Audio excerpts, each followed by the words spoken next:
Welcome to another episode of Chat with Chatto. Hey guys, how you doing? It's Jason Ramos. Welcome to another episode of Chat with Chatto. Welcome. Appreciate you guys coming out here today. Another video, another Wednesday, and we wanted to talk about something that we've been seeing in the trenches.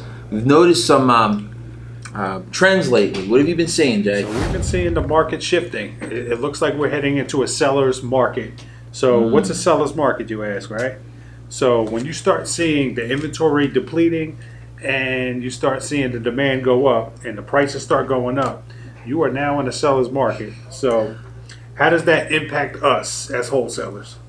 So, so one of the ways that I'm looking at it is one of the reasons there's a seller's market is because there's a lot of stupid money.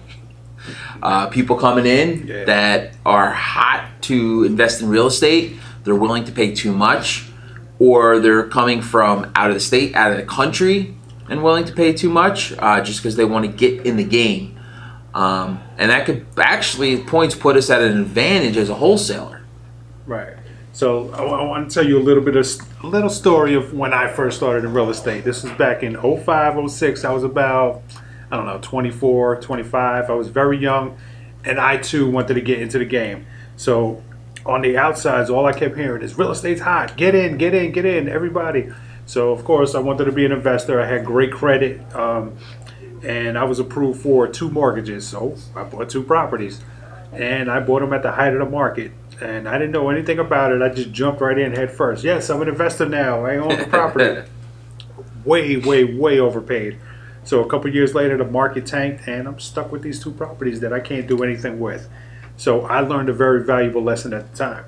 So that's where we are. Fast forward to 2018, that's where we are right now. Yep. So we have a lot of people that just want to get into the game because they're hearing on the street that real estate is the best thing.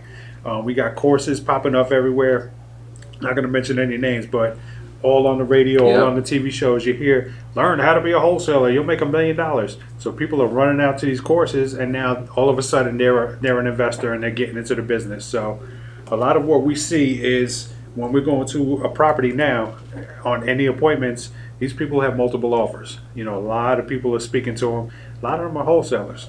And what's happening is they're offering way too much. So just for round numbers, if we needed to be at 60,000, somebody's offering these people $80,000 just because they want to get their property under contract.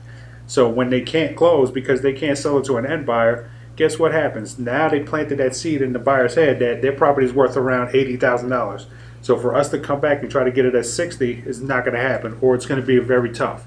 So that's one of the trends that we're noticing. Yeah, absolutely. And with with everybody in a frenzy around real estate, like you said, there's a lot of new people.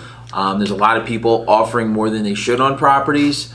But as a wholesaler, if you're dealing with a real buyer who's in that frenzy, it can actually be an opportunity to actually do pretty well on some deals. And one of the things that you can sometimes find as the market is becoming a seller's market is you find the sellers that still have their property in their mind priced, at the prices before things really started going up. So you're able to lock up the property for what stuff was selling for maybe 6 months ago and sell it to somebody who's a little bit excited and over aggressive, and you can actually get bigger spreads. But those deals are a little bit harder to find sometimes. Right. So right now what we're noticing is a lot of people, they want the retail price. So if properties are flying off the shelves, they're not really traditionally going to a wholesaler.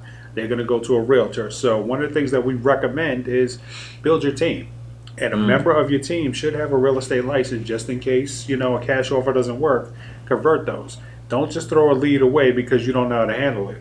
So convert it to a listing. Get a referral fee. That's what we do. The more money you spend on marketing, the more valuable you realize each lead is, and the extra steps that you need to take to monetize that lead. If it's a short sale, right, they owe way more than it's worth. Do you happen to have somebody on your team that can handle a short sale? Or do you have an agent that you can refer them to, or somebody that you can refer them to deal with the short sale? If it's a retail listing, do you have an agent on your team that could list it? And then there's other creative options available, and I'm not going to get too into that in this video. But the point is, you got to monetize all the leads that come in, and even though it's a seller's market, don't buy into the hype, right? You still got to buy the properties at prices and get them locked up at prices that make sense. You may get some hits where you're going to be making a lot more money than usual, which is great, but you know, be careful. Don't go out there overbidding and getting overzealous. Don't base your price on emotion, right? It's a numbers game. It's a straight up numbers game.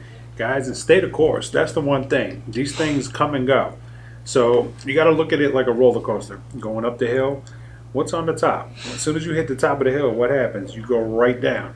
All right, so the market is going to correct itself. And once you start seeing in your particular market where the prices are going sky high and the inventory is low, just know on the other end of that, that roller coaster is pretty much to the top of the hill and it's going to come down soon.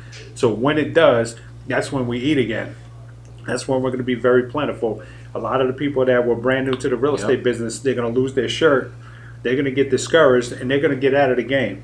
And then it's going to be whoever's left is going to have pretty much everything. So one of the things I mentioned earlier was the stupid money.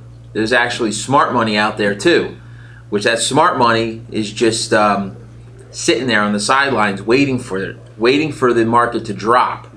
So when it drops, they can just mop up and just load up on properties and load up on deals once the market tanks. So right now they're in a mode where they're buying or they're flipping or they're doing whatever to generate as much cash as they can. The more cash they have, the more deals they can do as the market dips.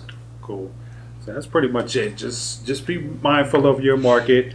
You know, when you see the prices going sky high, just relax. All right, it's going to be all over soon. You know, it'll correct itself soon. So guys, that's it. That's how you identify if it's a seller's market or not. And as a wholesaler, how to survive it, stay the course. Continue doing what you were doing. Don't get overzealous with your prices. Don't go much higher to meet the demand because you'll never be able to sell it on the back end. And just stay the course. Absolutely. Right? So that's it, guys. So cool. As always, questions at goodvibesre.com. Definitely hit us up on YouTube, Facebook, wherever.